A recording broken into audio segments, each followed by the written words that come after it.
أكبر الله أكبر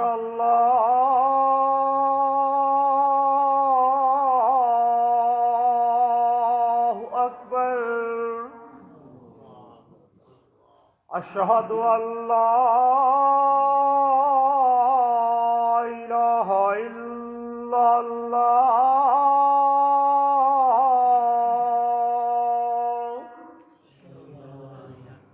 أشهد أن لا إله إلا الله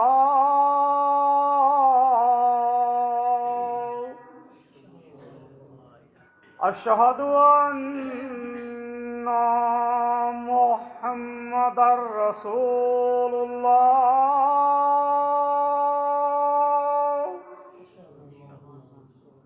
أشهد أن محمدا رسول الله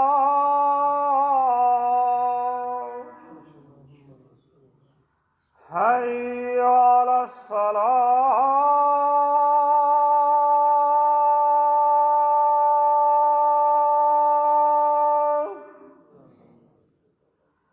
حي على الصلاة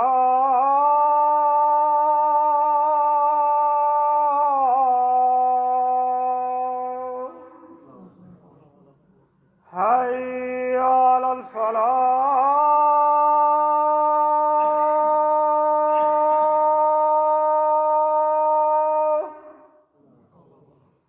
حي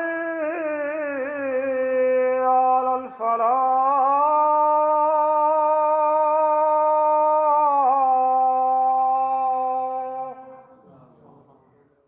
الله أكبر الله أكبر لا إله إلا الله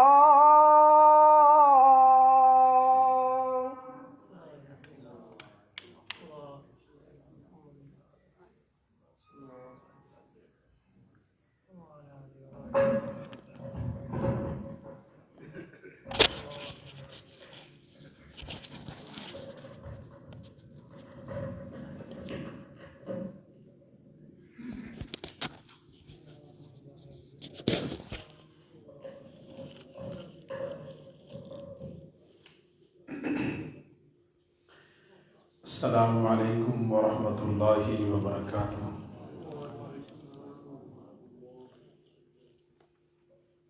الحمد للہ نحمده ونستعینه ونستغفره ونعوذ باللہ من شرور انفسنا ومن سیئات اعمالنا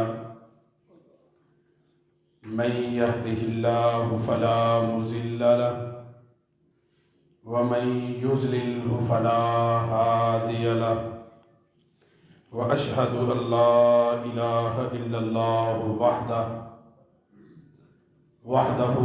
وحده لا شريك له وأشهد أن محمدا عبده ورسوله أما بعد فإن أحسن الحديث كتاب الله وخير الهدي هدي محمد صلى الله عليه وسلم وشر الأمور محدثاتها وكل محدثة بدعة وكل بدعة ضلالة وكل ضلالة في النار رب اشرح لي صدري ويسر لي أمري واحلل عقدة من لساني يفقهوا قولي رب زدني علما اللهم انفعنا بما علمتنا وعلمنا ما ينفعنا وزدنا علما۔ اعوذ باللہ السمیع العلیم من الشیطان الرجیم، بسم اللہ الرحمن الرحیم۔ اللہ لا الہ الا هو الحی القیوم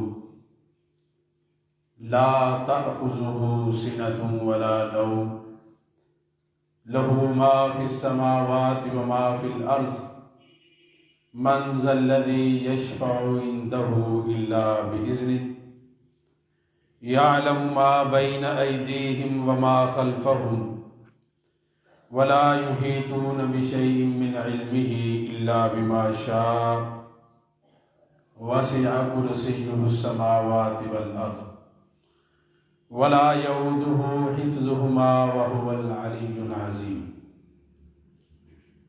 أما بعد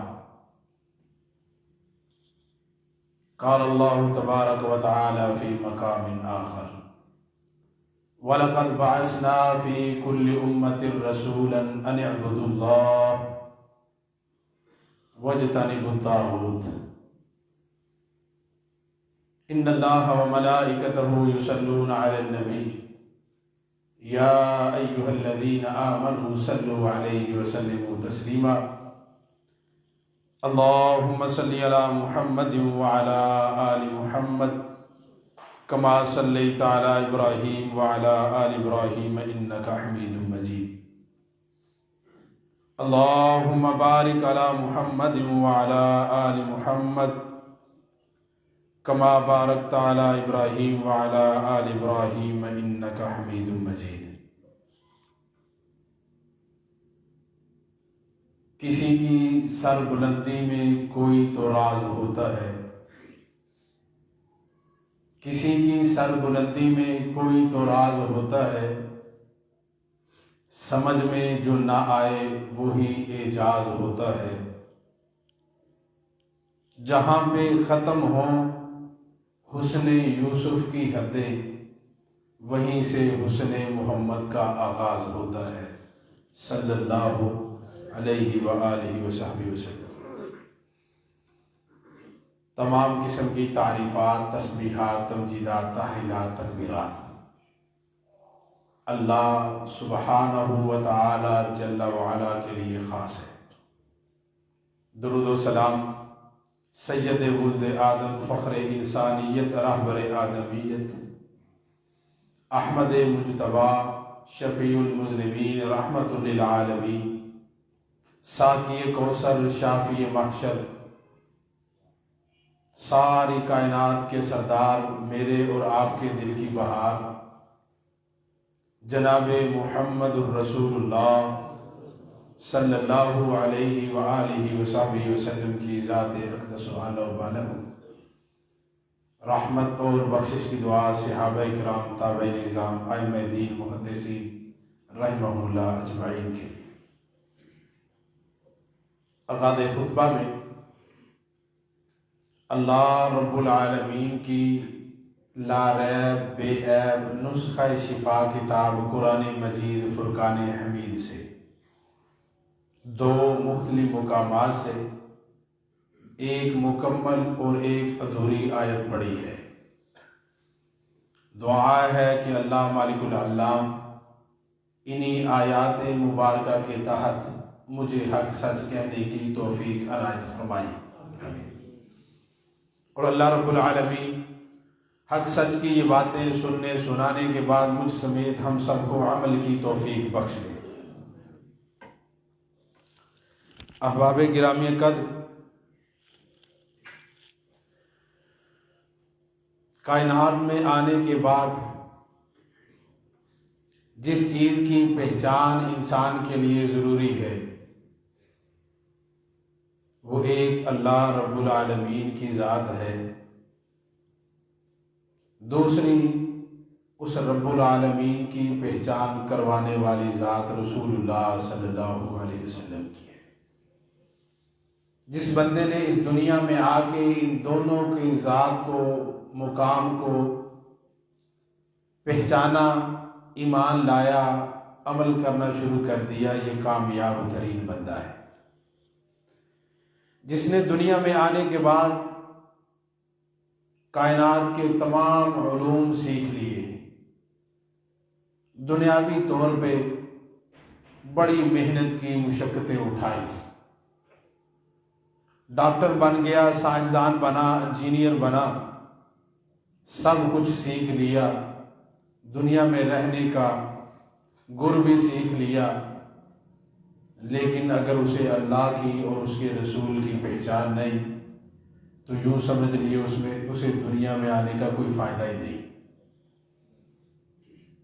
نبی کریم صلی اللہ علیہ وسلم کی اس دنیا میں آمد سے قبل اس معاشرے کو اللہ رب العالمین نے،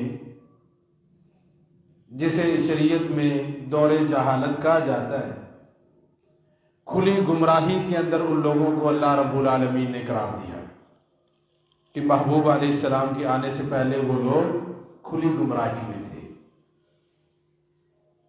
یہ نہیں کہا کہ ان میں فلاں گناہ تھا تو اس وجہ سے، اس کے گناہ کی وجہ سے انہیں گناہ کے ساتھ جوڑتے ہوئے کوئی عنوان دے کے بیان کیا ہو، حالانکہ گناہ ہر قسم کی برائیاں موجود تھیں، چند ایک اشارہ تھا۔ وہ لوگ بیٹیوں کو زندہ درگور کیا کرتے تھے، بِأَيِّ ذَنبٍ قُتِلَتْ کہتے ہوئے قرآن کریم میں اللہ رب العالمین نے جرم بیان کیا۔ وہ لوگ اللہ کے در کو چھوڑ کے بیت اللہ شریف کے اندر ہی 360 بتوں کی پوجا کیے دیتی ہیں، اور اس لیے کہ یہ اللہ کے ہاں ہمارے سفارشی ہوں گے، ہَؤُلَاءِ شُفَعَاؤُنَا عِندَ اللَّہِ، یہ کہتے ہوئے اللہ تعالیٰ نے قرآن کریم میں بیان کیا۔ اور وہ کہا کرتے تھے حقیقی کارساز اللہ ہے، ہم تو اللہ کا قرب ڈھونڈنے کے لیے، اللہ کے قریب ہونے کے لیے، ڈائریکٹ ہماری سنتا نہیں، گنہگار بہت ہے، تو انہیں پکارتے ہیں، یہ آگے اللہ کے قریب کر دیتے ہیں۔ مَا نَعْبُدُهُمْ إِلَّا لِيُقَرِّبُونَا إِلَى اللَّهِ زُلْفَىٰ۔ ہر قسم کی برائی، چوری چکاری، ڈاکہ، قتل و غارت، سب کچھ موجود تھا۔ اللہ تعالیٰ نے ان لوگوں کو، اس معاشرے کو جاہلیت زدہ قرار دیا۔ قرآن کریم میں دلیل، وَقَرْنَ فِي بُيُوتِكُنَّ وَلَا تَبَرَّجْنَ تَبَرُّجَ الْجَاهِلِيَّةِ الْأُولَىٰ۔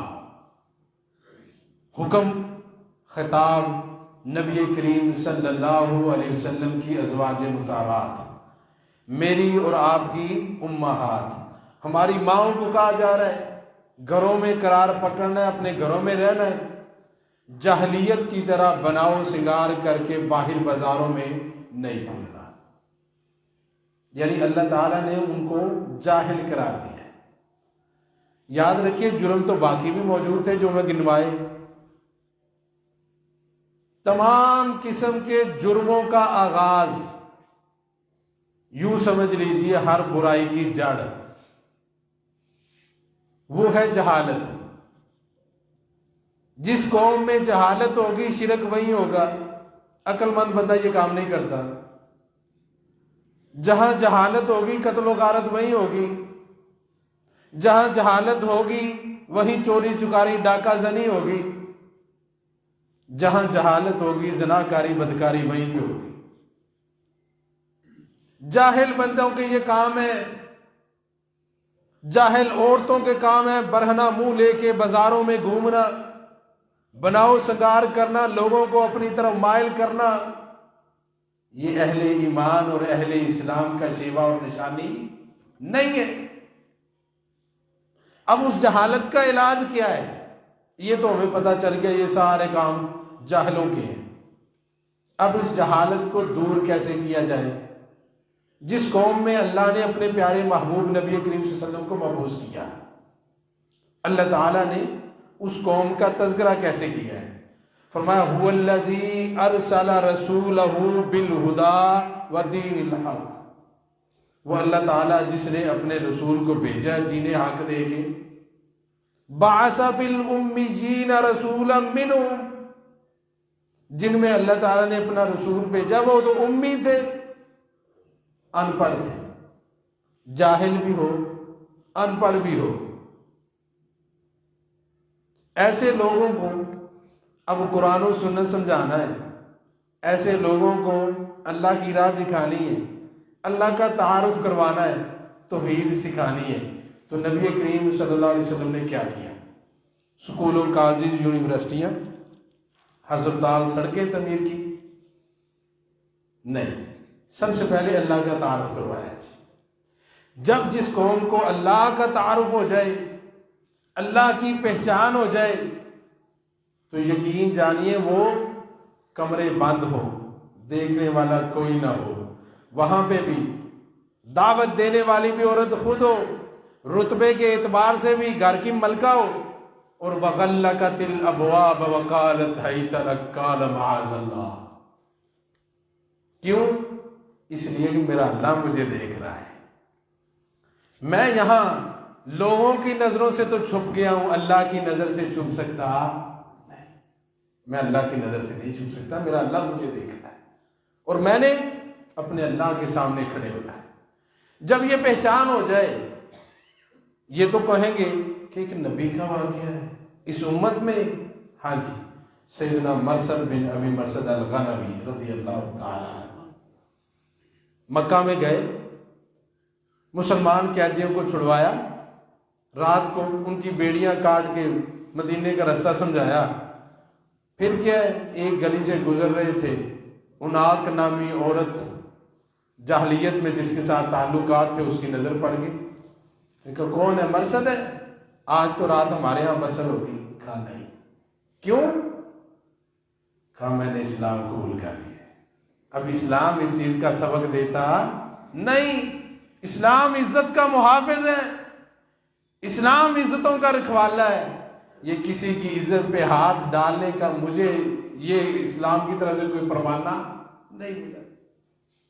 اس نے کہا اچھا، میں پھر شور مچا دوں گی، کہہ دوں گی تمہارے قیدیوں کو چھڑوا کے بھگانے والا جو ہے وہ ہماری گلی میں گزر رہا ہے، یہ اسے پکڑ لو، شور ڈال دے، پکار لوگوں کو، آواز لگا دی، لوگ پیچھے لگے۔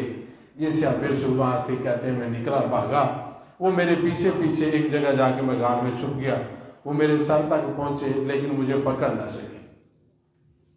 یاد رکھیے اس وقت اس عورت کے چنگل سے بچ کے آئے اور نبی کریم صلی اللہ علیہ وسلم کی خدمت میں حاضر ہوتے ہیں۔ اللہ کے نبی صلی اللہ علیہ وسلم، دل چاہتا ہے کہ میں اسی عورت سے شادی کر لوں، اجازت دیتے ہیں آپ؟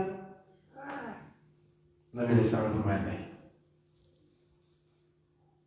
پاکیزہ مرد پاکیزہ عورتوں کے لیے، گندی عورتیں گندے مردوں کے لیے، تمہارا ان کے ساتھ کوئی جوڑ نہیں۔ اب اسے ابھی رسول نے یہ نہیں کہا اجازت نہیں مجھے، میں کروں بھاگ جانا ہے، یہاں سے بھاگ جاتا ہوں، پھر کیا ہے میں اپنے دل دی مننا نہیں، جو نبی علیہ السلام نے دے دیا ہے وما آتاکم الرسول فخذوہ وما نہاکم عنہ فانتہوا۔ سرکار میں اپنی خواہش کی قربانی دیتا ہوں آپ کے اوپر۔ اللہ اکبر۔ آئیے اسی بات پہ یہ عقیدہ پختہ کر دیا کہ میرا اللہ مجھے دیکھ رہا ہے اور میں نے اللہ کی عدالت میں پیش ہونا ہے، اور اللہ رب العالمین کی عدالت میں کوئی بے انصافی نہیں ہوگی۔ یہ تو دنیا کی عدالتیں ہیں، جسے چاہے جیسے چاہے رشوت لے کے، پیسے لے کے، جج دباؤ میں آ کے ہر طرح کے فیصلے ہو جاتے ہیں۔ اس عدالت کے اندر انصاف کے علاوہ کچھ نہیں ہوگا، وہاں عدل ہی عدل، انصاف ہی انصاف۔ تو جب یہ عقیدہ پختہ ہو گیا نا، پھر راتوں کی تنہائیاں، رات کے اندھیرے وہ ان کی راہ میں حائل نہیں ہوئے، بلکہ کیا ہے لوگوں کی نظروں سے اوجھل ہونے کے باوجود انہوں نے کہا نہیں، جس چیز کا اسلام نے ہمیں حکم دیا ہے وہی عمل کریں گے، جہاں سے اسلام نے روک دیا ہے وہاں نہیں جا سکتے۔ عدی بن حاتم کی بہن کا یہ واقعہ آپ سب نے سن رکھا ہے، اشارے کے تو جب بہن سامنے آئی، بھائی نے پوچھا نا بتلا، غیروں کے پاس رہی ہے، وہ لے کے گئے تھے پکڑ کے تجھے۔ اس نے کہا بھائی ان کی نظروں میں جو حیا دیکھا ہے وہ تو تیری نظر میں بھی نہیں۔ یہ سیادات ہیں، یہ ہمارے اسلاف تھے، یہ اسلام کا آغاز تھے، یہ اسلام کی وہ اولین پنیری تھے جنہیں رسول اللہ صلی اللہ علیہ وسلم نے تیار کیا تھا۔ جب بندے کا یہ ذہن بن جائے کہ میں نے اللہ کے سامنے کھڑے ہونا ہے، میرے اللہ نے مجھے دنیا میں بھیجا ہے، دنیا میں میں اپنی مرضی سے نہیں آیا، پھر یہاں پہ آنے کے بعد جانے کا دل نہیں کرتا کسی کا بھی، چاہے کتنا ہی بوڑھا کیوں نہ ہو جائے، کتنا ہی لاچار کیوں نہ ہو جائے، آپ اسے دعا دیں کہ بابا جی اللہ پاک آپ کو صحت دے، اللہ تعالیٰ آپ کو لمبی عمر دے۔ نبی کریم صلی اللہ علیہ وسلم کی حدیث مبارکہ ہے کہ آدمی بوڑھا ہو جاتا ہے لیکن دو چیزوں کی خواہش اس کی جوان رہتی ہے، ایک مال کے بڑھ جانے کی، دوسرے عمر کے بڑھ جانے کی کہ میری عمر بھی لمبی ہو، مال بھی زیادہ مل جائے، انسان کی خواہش۔ اللہ اوپر جانے کو بھی دل نہیں کرتا، پھر کون ہے جو ہمیں بھیجتا ہے، ہمارا دل لگ جاتا ہے، پھر ہمیں بلا لیتا ہے؟ وہ وہی ذات ہے جو اپنا تعارف اس طرح کرواتی ہے اپنے نبیوں کے ذریعے کہ یا ایھا الانسان ما غرک بربک الکریم، اے انسان کس چیز نے تجھے دھوکے میں مبتلا کر دیا؟ اپنے کریم رب سے دور کرنے والی وہ کون سی چیز ہے جس چیز نے آ کے تیرے درمیان، خالق کے درمیان رابطہ ختم کر دیا؟ تو اللہ کو بلا بیٹھا کس چیز کے پیچھے لگ کے؟ مال کے پیچھے، اولاد کے پیچھے، گھر کے پیچھے، بیوی کے پیچھے، یہ چند روزہ فانی زندگی، چند ٹکے انہیں دیکھ کے؟ اللہ قرآن کریم کے کئی ایک مقامات فرمایا المال والبنون زینت الحیات الدنیا والباقیات الصالحات خیر عند ربک، یہ مال، یہ اولاد، یہ تو دنیا کی زینت ہے بس، اور کچھ نہیں۔ اچھا بیوی بچے، یا ایھا الذین آمنوا لا تلہکم اموالکم ولا اولادکم عن ذکر اللہ، یہ تمہاری اولاد، یہ تمہارا مال تمہیں اللہ کے ذکر سے غافل نہ کر دے، ہلاکت میں نہ مبتلا کر دے۔ اگر اللہ کے ذکر کو چھوڑ کے ان کے پیچھے لگے رہو گے، ان کی وجہ سے نمازیں ترک کر دو گے، مال کی وجہ سے، مال کی وجہ سے، اولاد کی وجہ سے اللہ کے ذکر سے دور ہو جاؤ گے، تو اللہ فرماتے ہیں مجھے کریم رب کو چھوڑ کے ان کے پیچھے جا رہا ہے، یہ تو تیرے کام آنے والے نہیں، یہ تو دن آئے گا یوم حسرت، یہ بھاگ رہے ہوں گے تجھ سے، ایک نیکی کی تلاش میں تو ان کے پیچھے پیچھے ہوگا، یہ سب تجھ سے چھپ رہے ہو، کوئی ایک نیکی دینے کے لیے تیار، ان کے پیچھے اپنے اس کریم رب کو چھوڑ رہا ہے جس رب نے تیرے لیے ایسی ایسی چاہت کی چیزیں کہ ما تشتہیہ الانفس وتلذ الاعین، تیرے دل کی ہر چاہت، تیری آنکھ کی ہر ٹھنڈک اللہ نے تیار کر رکھی ہے۔ اس اولاد کے پیچھے اللہ کو بھول رہا ہے، یہ اولاد تو دنیا کی زینت تھی، اور دنیا ساری کی ساری ہی دنیا، یہاں سونے چاندی ہیرے جواہرات موتی سب کچھ ان کے پیچھے، تو اللہ نے تو جنت میں تیرے لیے سونے کے کنگن تیار کر رکھے، اللہ نے تیرے لیے یہاں پہ ذمہ دار ہے تو وہ پانی کو ترستا ہے کہ جی دریا سارے خشک ہو گئے، نہرا نہیں ہوندیاں، ٹوبل دا پانی وہ تے اس طرح دا ہے، زمینہ دے بیڑا گرک کری ہے۔ اچھا وہاں اللہ رب العالمین نے ہر جنتی کے لیے نہریں ہی نہریں چلا رکھی، اور ایک نہر، شہد کی نہریں، دودھ کی نہریں، پانی کی نہریں، وہ اللہ رب العالمین نے ایسی چلائی ہیں سدا بہار، کبھی خشک نہ ہونے والی۔ ان کے لیے کوئی محنت ہے، اس رات کو پانی لگانے کے لیے، کھیتوں کو پانی دینے کے لیے رات کو جاگتا ہے کہ جی باری ہے، 8ویں دن باری ہوتی، 15 دن کے بعد ہماری باری ہوتی، اتنے منٹ ٹائم ملتا ہے، اس کے لیے اتنی تگودو، اتنی محنت ہے۔ جو اللہ نے جنت بنائی ہے اس کے لیے کتنی محنت ہے۔ اللہ تو فرماتے ہیں وَمَا الْحَيَاةُ الدُّنْيَا إِلَّا مَتَاعُ الْغُرُورِ، دنیا تو ساری دھوکے کا سامان ہے جس کے پیچھے محنت ہے۔ دنیا میں رہنا ہے، گھر بنایا ہے، اور پھر بیوی بچے ہیں، ان کے لیے 8 گھنٹے ڈیوٹی، 12 گھنٹے ڈیوٹی، ڈبل شفٹ، اور جہاں جانا ہے نہ ختم ہونے والی زندگی ہے، وہاں اللہ رب العالمین فرماتے ہیں یہ تیری زندگی دنیا والی نہیں، آخرت والی، وَالْآخِرَةُ خَيْرٌ وَأَبْقَى، آخرت کی زندگی خیر بھی ہے، باقی رہنے والی بھی ہے، جسے اللہ کہیں کہ بہتر ہے اور باقی رہنے والی ہے، میں نے اسے چھوڑ کے اس دنیا کی زندگی کو ترجیح دے رکھی، میں نے اللہ کی پہچان نہیں کی۔ اور وہ اللہ یہ قرآن کریم میں اپنا تعارف اس طرح کرواتے ہیں کہ اللہ لا الہ الا هو الحی القیوم۔ یہ جو آیت الکرسی ہے نا، فضائل مناقب آپ یقیناً علماء سے سنتے ہیں، یہ ایک دعویٰ ہے اللہ لا الہ الا، اللہ وہ ذات ہے جس کے علاوہ معبود کوئی نہیں، عبادت کے لائق کوئی نہیں، اور یہ دعویٰ ہے اللہ رب العالمین کا۔ اس کے بعد اللہ پاک نے اپنے اس دعوے پہ 11 دلیلیں دی ہیں۔ آیت الکرسی میں ایک دعویٰ کہ اللہ کے علاوہ عبادت کے لائق کوئی نہیں۔ پھر اللہ سبحانہ و تعالیٰ نے اس دعوے کے اوپر کتنی دلیلیں دی ہیں جی؟ 11 دلیلیں، کہ اللہ کی ذات تو وہ ذات ہے، هو الحی، پہلی صفت یہ ہے ہمیشہ زندہ رہنا، تو اسی کی صفت ہے۔ اس بادشاہ ہو، امیر ہو، فقیر ہو، غریب ہو، مرد ہو، عورت ہو، ہر کسی نے دنیا میں آنے کے بعد جانا ہی جانا ہے، نیک ہو تب بھی، بدکار ہو تب بھی، ہر کسی نے جانا ہے۔ ہمیشہ زندہ رہنا ایک ذات کی صفت ہے، اور وہ حقیقی معبود ہے، بس۔ ان کے علاوہ نبی کریم صلی اللہ علیہ وسلم کا رتبہ انبیاء میں سب سے بڑھ کر، انسانیت میں سب سے اعلیٰ معبود آج اس دنیا کو چھوڑ چکا ہے۔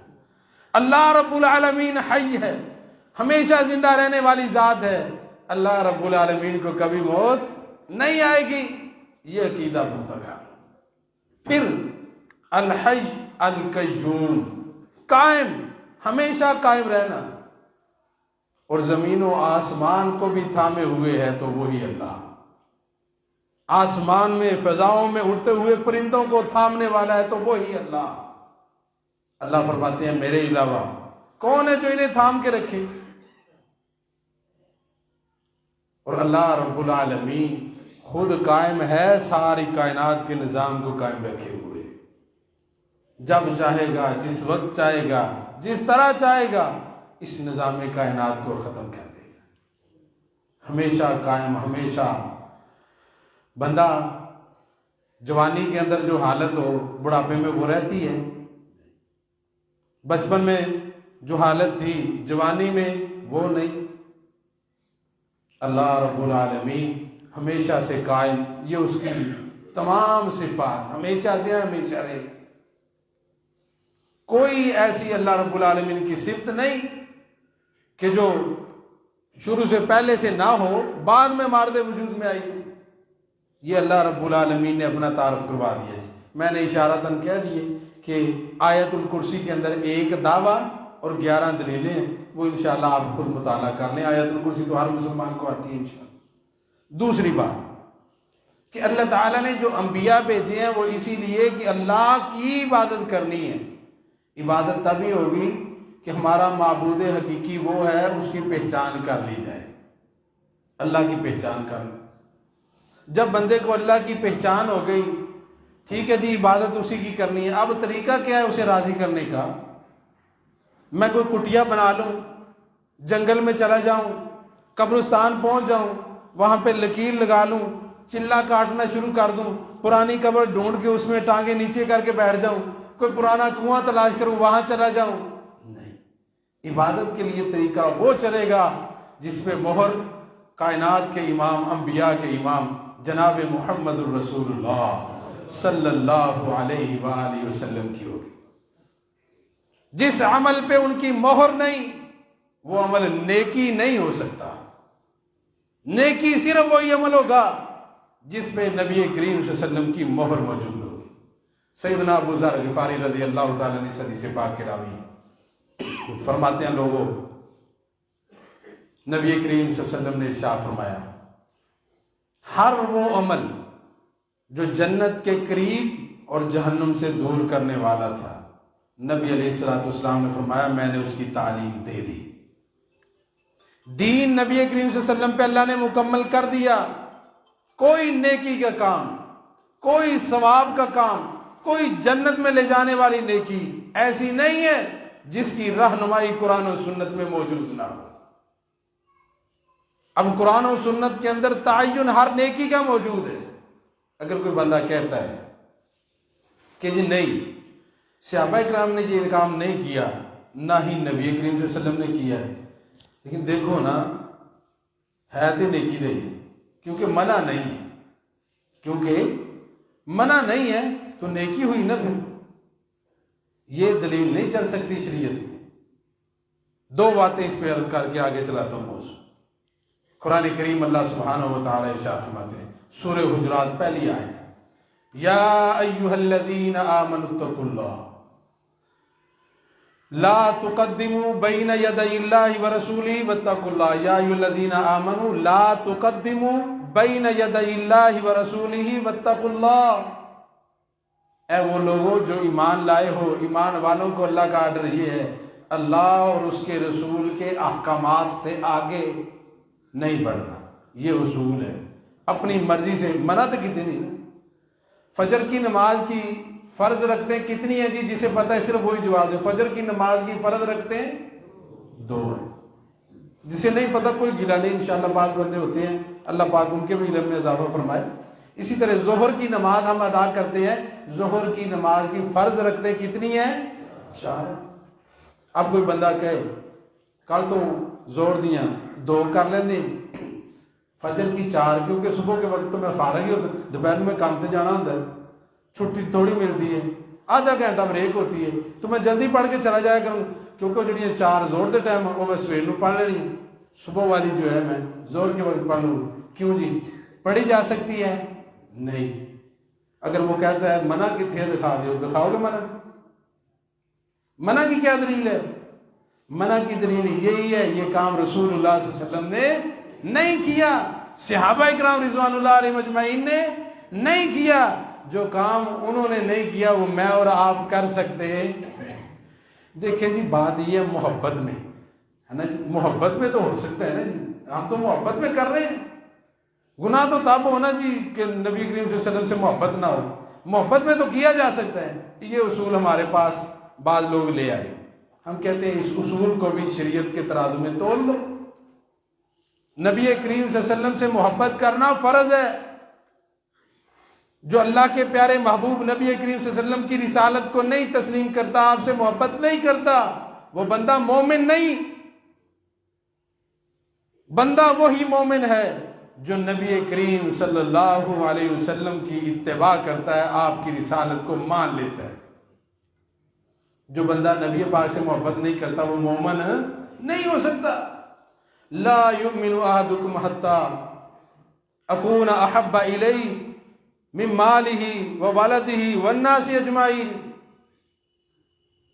او کما قال علیہ الصلوۃ والتسلیم۔ آپ نے فرمایا کوئی شخص اس وقت تک مومن نہیں جب تک اپنے مال سے بڑھ کر، اپنے گھر والوں سے بڑھ کر، اپنی اولاد سے بڑھ کر، والدین سے بڑھ کر، حتیٰ کہ خود اپنی جان سے بڑھ کر نبی پاک صلی اللہ علیہ وسلم سے محبت نہیں کرتا صلی اللہ علیہ وسلم۔ تو یہ مومن وہی ہوگا جو رسول اللہ صلی اللہ علیہ وسلم سے محبت کرے گا۔ ٹھیک ہے جی، اب محبت میں آگے تو کر سکتے ہیں نا جی؟ نہیں جی، محبت میں بھی اپنی مرضی نہیں چل سکتی۔ اچھا، کیونکہ محبت کرنا نبی کریم صلی اللہ علیہ وسلم سے فرض ہے، واجب ہے، اور جو چیز فرض اور واجب ہو وہ عبادت ہوتی ہے، تو عبادت میں کسی انسان کی مرضی چل سکتی نہیں۔ وہ معبود برحق اللہ سبحانہ و تعالی خود بیان کریں گے، نبی کریم صلی اللہ علیہ وسلم عبادت کر کے دکھائیں گے کہ کائنات والو عبادت کا یہ طریقہ ہے اس معبود کی عبادت کرنے کے۔ نبی کریم صلی اللہ علیہ وسلم کی محبت فرض ہے، لیکن اپنی مرضی سے نہیں کی جا سکتی۔ آپ علیہ الصلوۃ والسلام کی جو امت کے نام وصیتیں، آخری وصیتیں، صحیح البخاری کے اندر روایت موجود ہے، امام کائنات سید ولد آدم فخر انسانیت احمد مجتبی محمد الرسول اللہ صلی اللہ علیہ وسلم چہرے کو بار بار ڈھانپ رہے ہیں، چہرے سے کپڑا ہٹا رہے ہیں۔ اسی ضمن میں آپ علیہ السلام نے یہ بات ارشاد فرمائی، لعن اللہ الیہود والنصارى اتخذوا قبور انبیائہم مساجد۔ اللہ پاک یہودیوں پہ، عیسائیوں پہ لعنت کرے کہ جنہوں نے اپنے انبیاء کرام کی قبروں کو سجدہ گاہ بنا لیا۔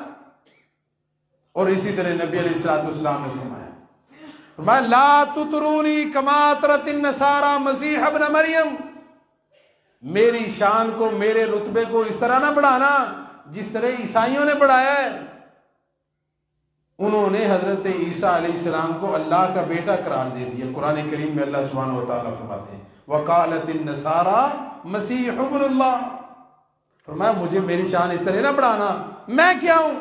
نبی علیہ السلام نے فرمایا میں اللہ کا بندہ اور اللہ کا رسول ہوں صلی اللہ علیہ وسلم۔ اور یہی وہ پہلی آواز ہے جو ہر مسلمان گھرانے میں پیدا ہونے والے بچے کے کان میں کہہ دی جاتی ہے، اذان۔ اس میں یہی 2 شہادتین ہے کہ ایک اس چیز کی گواہی اس کے کان میں بھی یہ ڈال دی جاتی ہے کہ اشہد ان لا الہ الا اللہ. دوسری گواہی واشہد ان محمدا رسول اللہ صلی اللہ علیہ وسلم، کہ نبی کریم صلی اللہ علیہ وسلم کی رسالت کی گواہی، اللہ رب العالمین کی توحید کی گواہی. یاد رکھیے. اب آئیے اسی بات پہ کہ محبت ہی ہے نا جی. تو عیسائیوں نے حضرت عیسیٰ علیہ السلام کو اللہ کا بیٹا یہ نفرت کی وجہ سے کہا تھا؟ لا، یہ کیا دلیل ہے؟ نہیں، محبت میں آگے کہا تھا. انہوں نے جب معجزات دیکھے عیسیٰ علیہ السلام کے کہ اپنے ہاتھوں سے مٹی کے پرندے بنائے، پھونک ماری اللہ کے حکم سے وہ زندہ ہو گئے. کم باذن اللہ کہا، مردے کو زندہ کر دیا. مادرزاد، ماں کے پیٹ سے پیدا ہونے والا نبینا، اس کی آنکھوں پہ ہاتھ پھیرا، اللہ نے بینائی لٹا دی. یہ کم سارے بندہ نہیں کر سکتا، اتنے اللہ دا بیٹا ہے. عزیر علیہ السلام کو یہودیوں نے اللہ کا بیٹا قرار دیا. تو کیا نفرت کی وجہ سے یا محبت میں؟ محبت میں. اور محبت میں غلب کرتے ہوئے، محبت کا ایک درجہ ہے جو قرآن و سنت نے متعین کیا ہے. اب ان کا ذکر کیا بلند کرنے کے لیے جھوٹی روایات، من گڑت باتیں سنائی جائیں گی؟ نبی کریم صلی اللہ علیہ وسلم کا جی ذکر کیوں کرنا ہے؟ جن کا ذکر اللہ رب العالمین فرماتے ہیں وَرَفَعْنَا لَكَ ذِكْرَكَ، اے محبوب ہم نے آپ کا ذکر بلند کر دیا. جن کا ذکر میرے رب نے بلند کیا ہے، ان کے ذکر بلند کرنے کے لیے مجھے اور آپ کو جھوٹی روایات کے سہارا ڈھونڈنے کی کوئی ضرورت ہے؟ اپنی طرف سے گھڑ کے محبت کا کوئی طریقہ بیان کرنے کی ضرورت نہیں. کہا ہے کہ محبت فرض ہے، اور فرض واجب جو چیز ہوتی ہے وہ عبادت ہوتی ہے. عبادت نبی کریم صلی اللہ علیہ وسلم کے طریقے سے آگے نکل کے نہیں ہوتی، صحابہ کے طریقے سے آگے نکل کے نہیں ہوتی. اب اگلی بات، نبی کریم صلی اللہ علیہ وسلم نے ارشاد فرمایا کہ میری امت کے 73 گروہ ہو جائیں گے. 73 گروہ ہوں گے، ان میں صرف ایک حق پہ، باقی سب باطل پہ. اب وہ جو ایک حق پہ ہوگا اس کی کوئی نشانی، کوئی وضاحت، کوئی نام، نبی علیہ السلام نے فرمایا ما انا علیہ و اصحابی، جس پہ میں اور میرے صحابہ گامزن ہیں، اسی راہ پہ، اسی طریقے پہ چلنے والے جو ہوں گے. یہ ہے جی حق والوں کی نشانی. نشانی کوئی بتا دی جائے نا تو وہ بندہ، وہ مقام، وہ جگہ ڈھونڈنی آسان ہو جاتی ہے. ایک اشارہ دوں گا حدیث پاک سے. سورہ ممتحنہ پارہ نمبر 28 ہے، آپ پڑھ لینا، تفاسیر میں بھی یہ بات موجود ہے. یہ جو سورہ ممتحنہ کے آغاز میں پہلی آیت کی تفسیر میں موجود ہے یہ واقعہ. سیدنا علی المرتضیٰ رضی اللہ تعالی عنہ کو اور ان کے ساتھ 2 صحابہ کرام کو نبی کریم صلی اللہ علیہ وسلم نے روانہ کیا کہ تم تینوں جاؤ. روضہ خاخ نامی جگہ کے اوپر ایک عورت، وہ رکا اس کے پاس ہے، وہ مدینہ طیبہ سے رکا لے کے جا رہی ہے مکہ کی طرف، مکہ کے مشرکین کی طرف. وہ جاؤ، اس کے پاس ایک رکا موجود ہے اور لے کے آ جاؤ. سیدنا علی المرتضیٰ رضی اللہ عنہ نبی کریم صلی اللہ علیہ وسلم کے جان نثاروں کے ساتھ وہاں پہ پہنچے، عین اسی مقام پہ جس جگہ کا نام اللہ کے محبوب علیہ السلام نے لیا تھا، اسی طرح عورت وہاں سے نکلی. سیدنا علی المرتضیٰ رضی اللہ نے راستہ روکا، اللہ کی بندی تیرے پاس رکا ہے وہ دے دے. میں نے تو کسی کو بتایا ہی نہیں، کانوں کان خبر نہ ہونے دی. لیکن امام الانبیاء صلی اللہ علیہ وسلم کو کس نے خبر دی؟ جو علیم بذات الصدور ہے. اگر کوئی کہہ سکتا ہے میرے پاس وہاں پہ بھی تو پتہ لگ سکتا ہے، نہیں. قرآن کریم نے یہ عقیدے کی وضاحت کی ہے. قل لا اقول لکم عندی خزائن اللہ ولا اعلم الغیب. تو اب نبی کریم صلی اللہ علیہ وسلم کی بات کی وجہ سے حضرت علی المرتضیٰ رضی اللہ نے کہا کہ تیرے پاس رکا ہے. اس نے کہا جی نہیں، میں تلاشی لیں گے. تلاشی ہے ہی نہیں کیا دیکھا. فرمایا نہیں، نبی کریم صلی اللہ علیہ وسلم کی زبان اطہر سے نکلا ہوا جملہ غلط ہو سکتا نہیں. کیوں؟ اس زبان کی گارنٹی اس طرح اللہ رب العالمین نے بیان کی ہے، وَالنَّجْمِ إِذَا هَوَىٰ مَا ضَلَّ صَاحِبُكُمْ وَمَا غَوَىٰ وَمَا يَنطِقُ عَنِ الْهَوَىٰ ان ہوا الا وحی یوحا، وہ تو کلام کرتے ہیں رب کی وحی سے، اپنی مرضی سے بولتے ہی نہیں۔ تو نبی کریم صلی اللہ علیہ وسلم کا یہ فرمان عالی شان، نکاح رکا نہیں دے گی، کپڑے اتار کے پھر تیری تلاشی لے، اس نے وہ بال جو جھٹیاں باندھی ہوئی تھی بالوں سے نکال کے رکا سامنے۔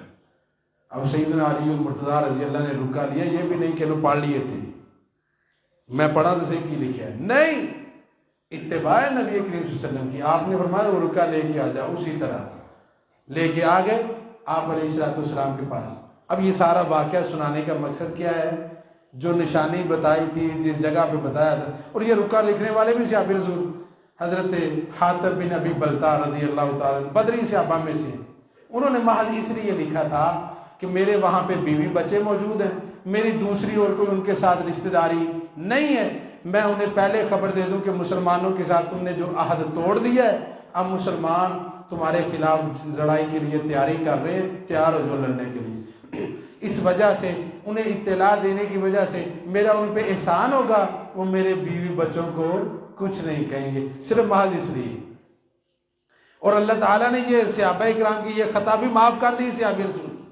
سیدنا عمر رضی اللہ نے کہا تھا اللہ کے نبی صلی اللہ علیہ وسلم میں اس کی گردن اڑا، آپ نے فرمایا عمر تو نہیں جانتا یہ بدری صحابہ میں سے ہے جنہیں اللہ رب العالمین نے بخشش کا اعلان دنیا میں ہی کر دیا کہ تم جو کرو گے اللہ رب العالمین نے پہلے ہی معاف کر دیا۔ بدر والے کوئی عام صحابہ ہے، شان صحابہ کی پھر کمی سے آگے چلیے بھائی موضوع کے مطابق۔ اب نبی کریم صلی اللہ علیہ وسلم نے جو نشانی بتائی وہیں پہ وہ عورت مل گئی۔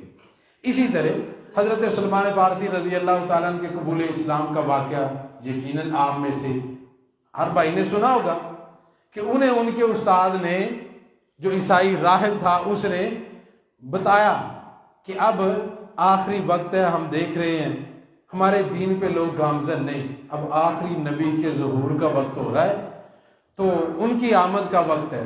اس نے کہا اچھا تو پھر بتلاؤ کیسے، کہاں، کس جگہ ملیں گے وہ؟ انہوں نے کہا جی میں ان کی نشانیاں بتا دیتا ہوں۔ پہلی نشانی یہ ہے کہ وہ کھجوروں کے کثرت کے ساتھ وہاں پہ باغات ہوں گے، وہاں پہ ہوگا وہ نبی۔ دوسری نشانی یہ ہے وہ صدقہ نہیں لیں گے۔ تیسری نشانی وہ ہدیہ تو قبول کریں گے، اور چوتھی نشانی دونوں کندھوں کے درمیان ان کی پشت مبارک کے اوپر مہر نبوت ہوگی۔ اب یہ نشانیاں بتلا دی تو حضرت سلمان فارسی رضی اللہ تعالیٰ نے نبی کریم صلی اللہ علیہ وسلم کو ڈھونڈ لیا تھا کہ نہیں، آ ملے تھے، اسلام قبول کر لیا۔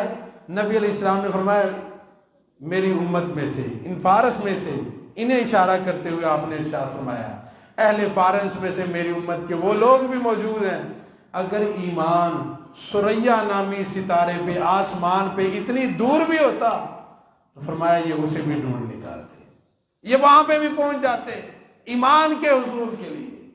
اللہ اکبر۔ تو اب میں نے جو تمہید یہاں تک باندھی ہے، کیا نشانی بتا دی جائے تو وہ جگہ، وہ مقام، وہ بندہ ڈھونڈنا آسان ہو جاتا ہے؟ یقیناً۔ اب جیسے میں یہاں پہ سفر کر کے آیا ہوں، مجھے مسجد کا نام بتا دیا، کالونی کا نام بتا دیا، اور پھر یہ بھی ساتھ بتا دیا کہ وہاں پہ اللہ علیہ چوک ہے، وہاں سے آپ نے اس طرح آنا، تو میں پہنچ گیا۔ میرے بھائیوں اسی طرح جہاں پہ نشانی رسول اللہ صلی اللہ علیہ وسلم نے بتائی ہے نا، جو حق والے ہوں گے وہ نشانی جس میں ہے وہ اپنا نام چاہے جو مرضی رکھ لیں، وہ کامیاب گروہ ہے۔ اور وہ گروہ جس کی نشانی یہ بتائی گئی، آپ علیہ السلام نے فرمایا جو میرے اور میرے صحابہ کے راستے پہ ہوں گے، یہ ہے جی کامیابی کا راستہ۔ اب اس کامیابی کے راہ پہ آپ بھی چل سکتے ہیں، میں بھی چل سکتا ہوں۔ اللہ رب العالمین نے حق اور باطل دنیا میں ہی واضح کر دی ہے۔ کوئی انسان یہ نہیں کہہ سکتا مینوں پتہ ہی نہیں، مجھے بتانے والا کوئی نہیں آیا۔ جہنمیوں کو جب جہنم میں فرشتے دھکیل رہے ہوں گے، وہ جہنم میں جا رہے ہوں گے، تو انہیں بھی یہ کہا جائے گا، فرشتہ دروغہ جہنم، وہ انہیں کہہ رہا ہوگا کیا تمہیں کوئی بتانے والا نہیں آیا؟ تو وہ آگے سے کیا جواب دیں گے؟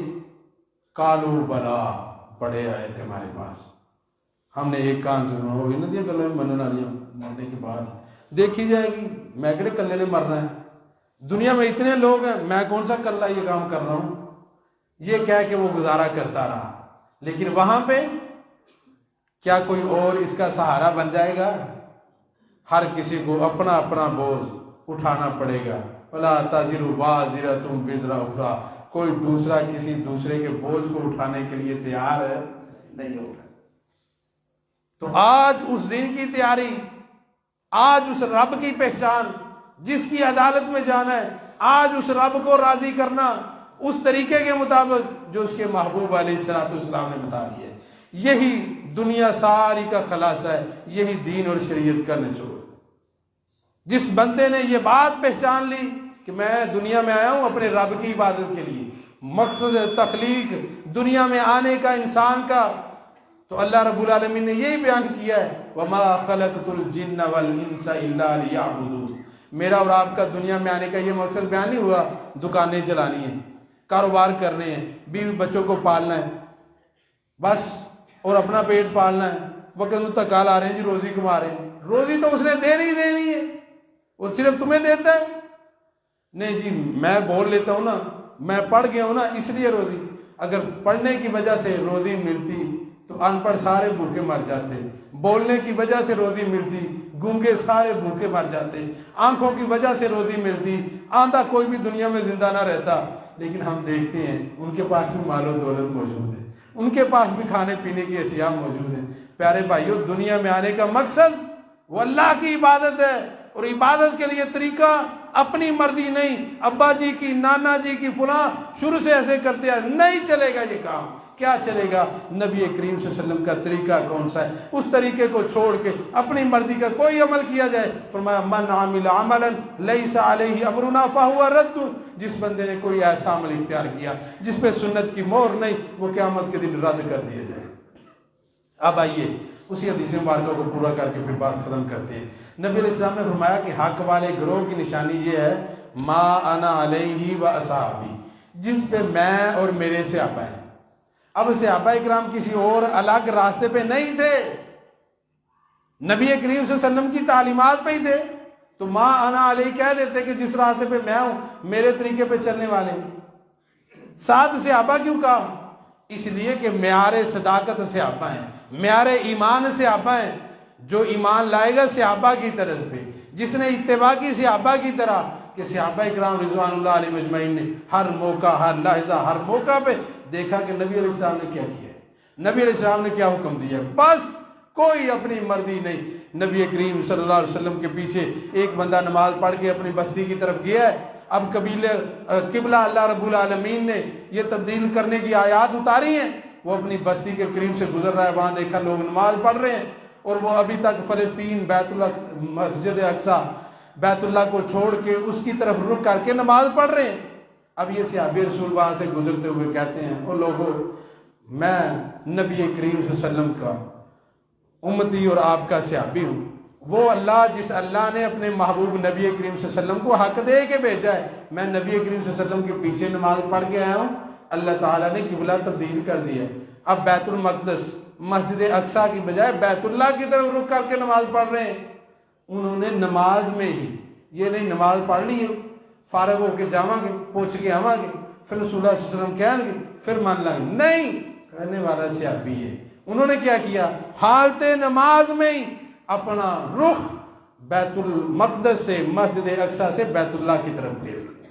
یہ ہے صحابہ کرام کی اتباع، کہ انہوں نے نبی کریم صلی اللہ علیہ وسلم کو جو سن لیا کہ آپ نے ایسا کیا بس، اور اللہ رب العالمین کا یہی ارشاد ہے، فرمایا فلا وربک لا یؤمنون حتی یحکموک فیما شجر بینہم ثم لا یجدوا فی انفسہم حرجا مما قضیت ویسلموا تسلیما۔ اے محبوب مجھے تیرا رب ہونے کی قسم، فلا وربک لا یؤمنون، اللہ تعالیٰ وہ کائنات کا رب ہے، رب العالمین ہے، جس کی چاہے قسم اٹھائے۔ اللہ رب العالمین کا انداز کتنا پیارا ہے، محبوب کریم کی شان بیان ہوئی ہے، فرمایا مجھے تیرا رب ہونے کی قسم ہے، فلا وربک لا یؤمنون، وہ بندہ مومن ہی نہیں، حتی یحکموک فیما شجر بینہم، جب تک وہ آپ کو، آپ کی بات کو قول فیصل نہ سمجھ لے، ہر کام میں حاکم نہ مان لے، آپ کے ہر حکم کو دل و جان سے تسلیم نہ کر لے، جب تک وہ تسلیم نہیں کرتا اللہ کہتے ہیں میں اس بندے کو مومن ہی نہیں مانتا۔ اللہ سے دعا ہے اللہ ہم سب کو حقیقی کامل مومن بنا دے، اپنی عبادت جس مقصد کے لیے دنیا میں آئے ہیں اور اپنے پیارے محبوب نبی کریم صلی اللہ علیہ وسلم کے طریقے کے مطابق کرنے کی اللہ پاک توفیق بخش دے. ھذا ما کان عندی واللہ اعلم بالصواب.